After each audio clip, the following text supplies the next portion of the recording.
India தலைநகர் புதுடெல்லியில் உள்ள டசன் கணக்கான பள்ளிகள் நேற்று உடனடியாக காலி செய்யப்பட்டன. மின்னஞ்சல் மூலம் வெடிகுண்டு மிரட்டல் விடுக்கப்பட்டதை தொடர்ந்து அப்பள்ளிகளில் இருந்த மாணவர்கள் உடனடியாக வெளியேற்றப்பட்டனர். எனினும் சோதனையின் போது ஆட்சேபனைக்குரிய பொருள் எதுவும் கண்டறியப்படவில்லை என்பதை போலீசார் உறுதிப்படுத்தினர்.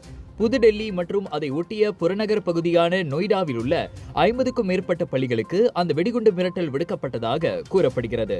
அதனால் போலீஸ் படை வீரர்கள், மோப்ப நாய்கள் மற்றும் வெடிகுண்டு செயலிழப்பு படையின் உதவியோடு பள்ளி வளாகத்தை சோதனையிடும் காட்சிகளையும், தங்கள் பிள்ளைகளை அழைத்துச் செல்ல பெற்றோர்கள் பள்ளிகளுக்கு வெளியில் காத்திருக்கும் காட்சிகளையும் உள்நாட்டு தொலைக்காட்சிகள் ஒளிபரப்பின. அதனால் 1 முதல் 12ஆம் வகுப்பு வரையில் ஆயிரக்கணக்கான மாணவர்கள் பாதிக்கப்பட்டனர். அந்த வெடிகுண்டு மறுட்டல் தொடர்பில் போலீசார் இதுவரை எந்த ஒரு அதிகாரப்பூர்வ அறிவிப்பையும் வெளியிடவில்லை.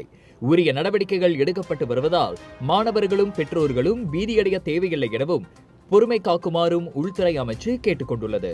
புதுடெல்லியில் உள்ள பள்ளிகளுக்கு வெடிகுண்டு மறுட்டல் விடுக்கப்படுவது ஒன்றும் புதிதல்ல. கடந்த காலங்களில் அதுபோன்ற மறுட்டல்கள் விடுக்கப்பட்டுள்ள வேளை இறுதியில் அவை வெறும் புரளிதான் என்பது உறுதி செய்யப்பட்டதும் குறிப்பிடத்தக்கது.